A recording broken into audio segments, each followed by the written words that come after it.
बिस्मिल्लाहिर्रहमानिर्रहीम। अस्सलाम वालेकुम नाज़रीन, आप यूट्यूब चैनल देख रहे हैं। मैं इमरान खान हूँ। पिछले वीलॉग में मैंने आपको बताया था कि इंडिया और पाकिस्तान के बीच में टेंशन बढ़ रही है और उसकी वजह दोनों तरफ के स्टेटमेंट्स हैं। अमित शाह का स्टेटमेंट एक इंडिया से आया है, गो कि उस स्टेटमेंट को बहुत बदल दिया गया, उसको मैनिपुलेट किया गया, लेकिन फिर भी एक स्टेटमेंट है जो खबरों के अंदर गर्दिश कर रहा है। गो कि बहुत सारी चीज़ें उसमें तब्दील की गई हैं, तो टेंशन बड़ी है। यहाँ पे पाकिस्तान के वज़ीर दिफा ने भी एक स्टेटमेंट दिया है और एक हाई अलर्ट की सिचुएशन है और ये दावा किया जा रहा है कि इंडिया और पाकिस्तान के बीच में किसी किस्म का कोई एडवेंचर हो सकता है। देखिए, पाकिस्तान से जिस किस्म की तवक्कुआत अरबों को हैं या अमेरिकन को हैं, इस माहौल में अगर इंडिया और पाकिस्तान के बीच में एक टेंशन क्रिएट हो जाती है तो पाकिस्तान को कम से कम एक फेस सेविंग ज़रूर मिलेगी कि हम तो अपने पंगे में पड़े हुए हैं या हमें अपनी मुसीबत पड़ी हुई है, तो अभी तो हम ईरान की तरफ लड़ाई नहीं कर सकते या दीगर मामलात को हम नहीं देख सकते। देखें ना, यही होता है जब आप हथियार हाथ में लेकर फैसला करते हैं। कितने आराम से पाकिस्तान की मिलिट्री एस्टेब्लिशमेंट बेवकूफ़ बन गई, पार्लिमान से बात नहीं की, किसी से इजाज़त नहीं ली, सियासतदानों को इन्वॉल्व नहीं किया, खुद ही फैसला किया और खुद ही सऊदी अरब के साथ एक दिफाई मुआहदा कर लिया। अब उस दिफाई मुआहदे के ऊपर कौम को एतमाद में लिया नहीं, किसी को कोई पता नहीं उसके अंदर क्या है, और अब सबको ये कहते फिरते हैं कि जनाब हम फंस गए हैं, हमने दिफाई मुआहदा किया हुआ है तो ईरान को हर सूरत में रोकना पड़ेगा। ईरान रुकता नहीं है, ईरान हर दूसरे दिन पाकिस्तान का शुक्रिया अदा कर देता है, पाकिस्तान जिंदाबाद कह देता है, पाकिस्तान की हुकूमत को सबको अपना भाई बना लेता है। अब ये बड़ा टेक्निकल काम है। ईरान एक तीर से दो शिकार करता है। नंबर एक, ईरान पाकिस्तान को इखलाकी तौर पर एक दबाव में ले लेता है कि हमारे खिलाफ लड़ाई में मत आना, हम तुम्हारे बारे में बहुत अच्छा बोल रहे हैं, बड़ी अच्छी राय दे रहे हैं, अपने जहाज़ भी यहाँ से निकालो और लेकर चले जाओ। जहाज़ 20 के करीब पहले निकालें, 10 एक और निकालें, तो पाकिस्तान को जो है वो इजाज़त मिलती रहती है। पाकिस्तान का वज़ीर इत्तलात कह रहा था कि हमारे तो बंदरगाहों के ऊपर लाइनें लगी हुई हैं जहाज़ों की, हमारे पास तो टैंकर्स आ रहे हैं, किल्लत का मसला ही पाकिस्तान में कोई नहीं है। तो ये ईरान की मेहरबानी से है ना, दुनिया के लिए रुका हुआ तेल हमारे लिए नहीं रुक रहा। तो ईरान ने पाकिस्तान के लिए बड़ी गुंजाइश छोड़ी हुई है और लड़ाई के लिए गुंजाइश दे नहीं रहा। दूसरा, वो जो पाकिस्तान की तारीफ करता है तो इससे सऊदी अरब को, यूएई को बहुत तकलीफ होती है। वो कहते हैं यार पैसे हमने इनको दिए हुए हैं, अरबों डॉलर ये हमारा इतने अरसे से दबा के बैठे हुए अपने कौमी खजाने में, इनके लोग हमारे पास काम करते हैं, फॉरेन रेमिटेंस यहां से जाता है और ईरान इनकी तारीफें कर रहा है इस वक्त लड़ाई में, तो उन्हें ये चीज तकलीफ देती है। और इसी तरह अमेरिका को भी ये डोनाल्ड ट्रंप ने तो, माई फेवरेट फील्ड मार्शल वो तो आसिम मुनीर है, और शहबाज शरीफ जो है वो उनका बेहतरीन खूबसूरत टॉय है जिसको वो बहुत इंजॉय करते हैं। तो इस तरह के लोगों को फिर तकलीफ तो होती है कि जनाब वो इसकी तारीफें किस चक्कर में करें। देखें, कोई अगर दुश्मन तारीफ करे ना किसी दोस्त की तो उस दोस्त से भी गिले शिकवे शुरू हो जाते हैं। ह्यूमन साइकी है। भारत, ये ईरान एक तीर से दो शिकार करता है। भारत ने 7 साल के बाद, यानी 2019 में भारत ने ईरान से तेल खरीदना, गैस खरीदना ये बंद कर दिया था। वो इसलिए बंद कर दिया था कि आलमी सतह पे पाबंदियां लग गई थी और अमेरिका ने मना कर दिया था। लेकिन अभी अमेरिका के साथ इस वक्त ईरान की जंग चल रही है और तेल के रास्ते बंद हैं। भारत को अपनी ज़रूरियात पूरी करनी है तो भारत ने अपनी एक पॉलिसी बनाई है बड़ी शानदार कि वो अपनी आवाम के मफाद में फैसला करता है। वो नहीं देखता कि अमेरिका क्या कहेगा तो मोदी की हुकूमत गिरा देगा, वो नहीं देखता कि बरतानिया क्या कहेगा, यूरोप क्या कहेगा, रशिया क्या कहेगा। वो अपना फैसला करते हैं। वो रशिया से भी तेल लेते हैं, सस्ता तेल लेते हैं। पाकिस्तान के पास मौका था, हमारे जर्नैलों ने रजीम चेंज कर दिया पकड़ के। उन्होंने जंग के इस माहौल में लेना शुरू कर दिया तेल और गैस ईरान से। ये खबर आई हुई है और बेंगलोर में जहाज पहुंच गया 7 साल के बाद। 2019 में अमेरिकी पाबंदियों के बाद उन्होंने ये मामला ख़त्म किया था, लेकिन इस वक्त इंडिया एक मरतबा फिर ईरान से तेल और गैस खरीद रहा है। तो देखें, ये तो ईरान की बड़ी कामयाबी है, तो पाकिस्तान क्यों नहीं खरीद रहा? सवाल तो ये पैदा होता है।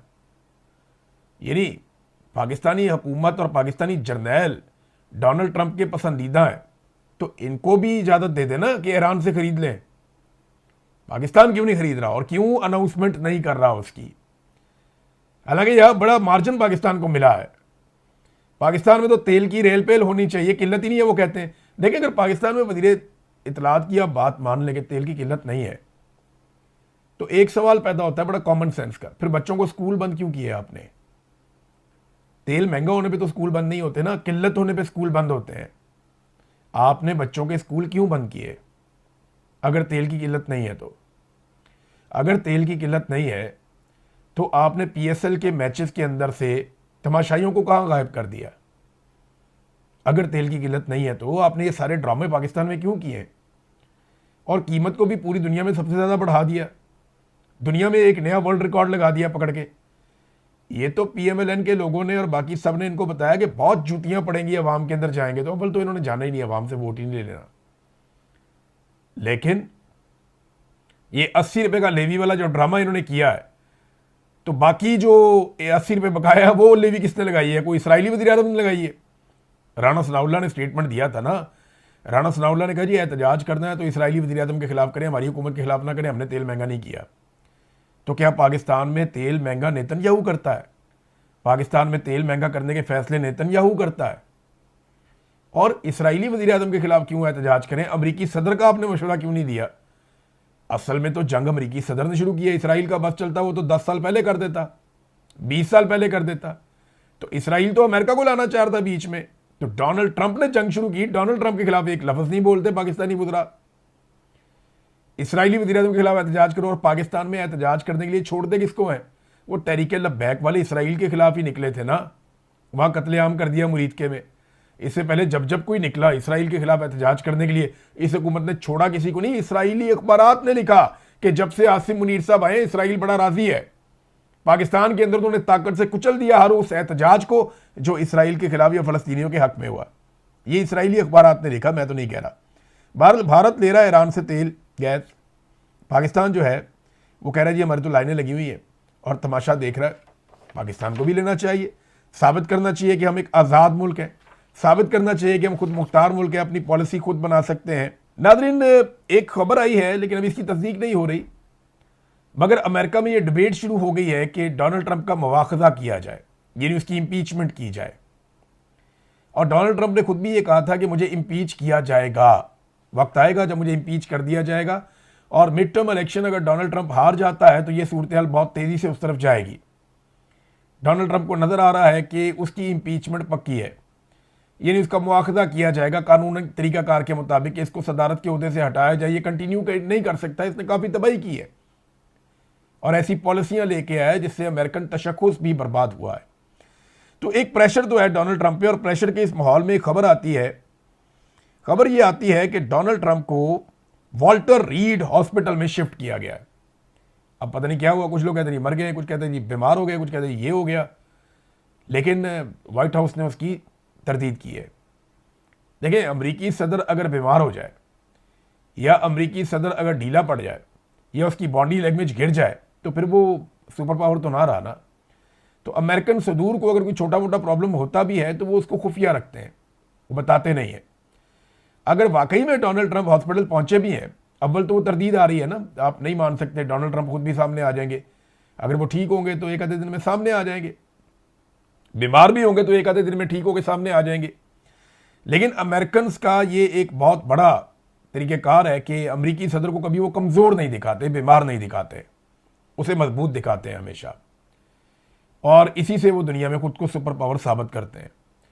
तो डोनाल्ड ट्रंप अगर वाकई हॉस्पिटल पहुंचा भी है तो ये खबर आपको बाहर नहीं मिलेगी। ये तो पाकिस्तान जैसे छोटे मोटे मुल्कों में भी अगर कोई बीमार हो जाता है, अभी कुछ अर्सा पहले एक खातून है, वो ज़हनी मरज़ के अंदर उन्होंने दवाइयाँ खा ली बहुत सारी, और 14-15 गोलियाँ खा ली उन्होंने घर के अंदर लड़ाई करके। वो खातून को ले जाया गया अस्पताल के अंदर, वो डॉक्टरों ने मैदा वॉश करके 14 गोलियाँ उस डॉक्टर ने निकाली हैं। मेरे पास ये पक्की इन्फॉर्मेशन है। वो खातून के घर के अंदर झगड़ा हुआ, उसने गोलियाँ खा ली पकड़ के, और वो खातून जो है वो तगड़ी बड़ी सियासतदान, आप जानते हैं सब उसको, तो टिकटॉक का बड़ा शौक है उसे। हॉस्पिटल पहुंच गई, वो खबर बाहर नहीं निकलने दी, तो इनकी खबरें नहीं निकलती तो डोनाल्ड ट्रंप की कहाँ से खबर निकलेगी। बहरहाल कहते हैं कि जी वो हॉस्पिटल पहुंच गए हैं, लेकिन अभी अमेरिका की जानिब से जो है वो ऑफिशियली इसकी तरदीद की गई है कि ये ऐसा कुछ नहीं हुआ। अब ईरानी तज्जियाकार ने एक इतना बड़ा दावा कर दिया है कि ये वाकई में एक परेशान होने वाली बात है अमेरिका के लिए, अगर तो ये सच है तो। देखें, जंग में प्रोपेगेंडा बहुत काम करता है और प्रोपेगेंडा के लिए मीडिया को इस्तेमाल किया जाता है, लेकिन ईरानी तज्जियाकार हैं हुसैन बाकरी, उन्होंने दावा किया एक सोशल मीडिया के ऊपर कि ईरान ने